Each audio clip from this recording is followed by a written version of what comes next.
মানুষ কি নিজেই নিজের সাফল্যের পথে বাধা হয়ে দাঁড়াতে পারে, নিজেই নিজের ক্যারিয়ার নষ্ট করতে পারে? ফুটবল বিশ্ব পল পগবার দিকে তাকালে এই প্রশ্নের উত্তর পাওয়া যায় হ্যাঁ। অসামান্য প্রতিভা থাকা সত্ত্বেও ভুল সিদ্ধান্ত আর বিশৃঙ্খল জীবনযাপন কিভাবে একজন বিশ্বসেরা তারকার ক্যারিয়ার ধ্বংস করে দিতে পারে, পগবা তার এক জীবন্ত উদাহরণ। তাহলে চলুন আজকে আপনাদের শোনাই সেই ব্যক্তির গল্প যিনি নিজেই নিজের ক্যারিয়ার ধ্বংসের মুখে ফেলে দিয়েছিলেন। এই গল্পটা শুরু করতে হলে আমাদের ফিরে যেতে হবে ১৯৯৩ সালের প্যারিসের এক সাধারণ শহরতলি লানিসুর মার্নে গ্রামে। কারণ সেখানেই জন্ম নিয়েছিলেন পল পগবা।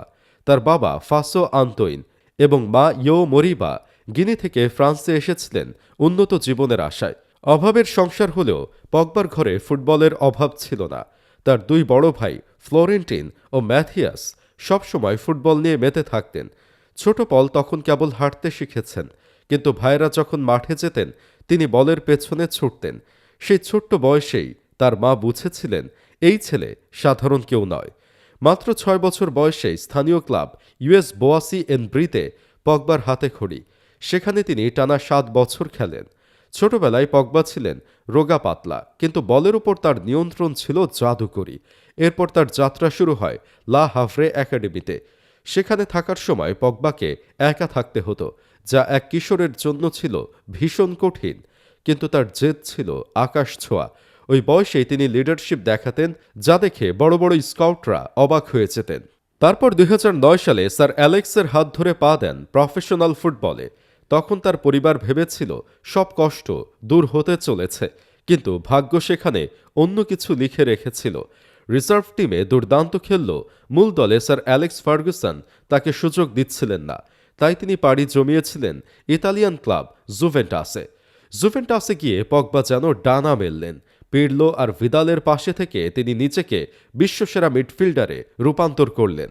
৪ বছরে ৪টি সিরিয়া শিরোপা আর একের পর এক অবিশ্বাস্য গোল তাকে এনে দিল গোল্ডেন বয় অ্যাওয়ার্ড। এরপর আসে সেই ঐতিহাসিক মুহূর্ত, ২০১৬ সালে বিশ্ব রেকর্ড ১০৫ মিলিয়ন ইউরোতে তার পুরনো ক্লাবে ফিরে আসা। আর ২০১৮ বিশ্বকাপে তার সেই গোল ও বিশ্বকাপ উঁচিয়ে ধরা দৃশ্যটি ছিল তার ক্যারিয়ারের চূড়ান্ত শিখর। ২০১৮-এর পর থেকে পগবার জীবনে অন্ধকার নামতে শুরু করে। বারবার ইনজুরি, ভাইয়ের সাথে পারিবারিক বিবাদ, ব্ল্যাকমেইল হওয়ার অভিযোগ এবং মাঠের সমালোচনা তাকে মানসিকভাবে ভেঙে চুরমার করে দেয়। তার চূড়ান্ত আঘাতটি আসে ২০২৩ সালে। একটি সাধারণ ইনজুরির ওষুধ নিতে গিয়ে ডোপ টেস্টে পজিটিভ হওয়ায় তাকে ৪ বছরের জন্য নিষিদ্ধ করা হয়। সবাই ধরে নিয়েছিল পগবার বর্ণিল ক্যারিয়ারের এখানেই বিয়োগান্তক সমাপ্তি। কিন্তু পগবা হার মানেননি। নীরবে চোখের জল ফেলেছেন, জিমে ঘাম ঝরিয়েছেন এবং আইনি লড়াই চালিয়ে গেছেন। ২০২৪-এর শেষে রায় এলো, নিষেধাজ্ঞা কমে ১৮ মাস করা হলো।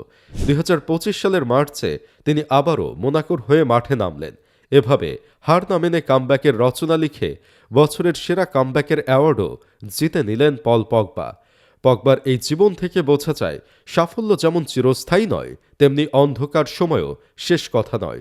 ধৈর্যের সাথে লড়াই করলে আবার আলোতে ফেরা সম্ভব। এমন আরও ভিডিও পেতে আমাদের চ্যানেল সাবস্ক্রাইব করতে ভুলবেন না।